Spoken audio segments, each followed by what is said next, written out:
মণ্ডলী, আজ এই সুন্দর সন্ধ্যায় আমরা সকলে মিলিত হয়েছি মা বীণাপাণির আরাধনায়। মা বীণাপাণি নিভৃত আসী, হৃদয় কমলে অধিষ্ঠিতা, তিনি পরম বিদ্যা প্রদায়িনী। এখন আমরা রবি ঠাকুরের দুটি গান শোনাব। প্রথমে বীণাপাণি বন্দনা, দ্বিতীয় একটি প্রার্থনা সঙ্গীত।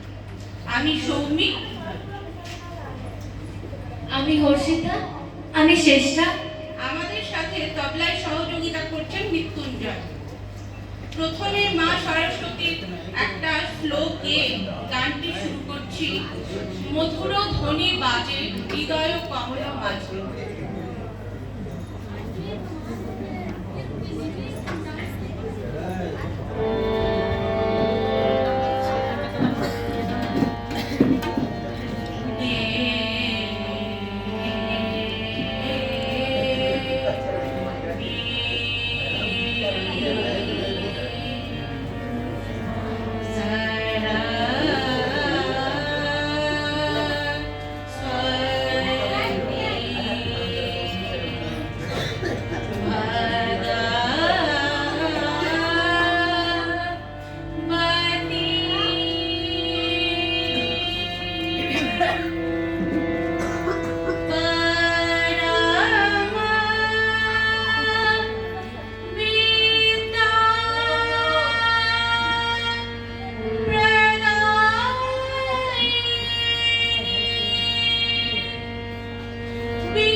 এসো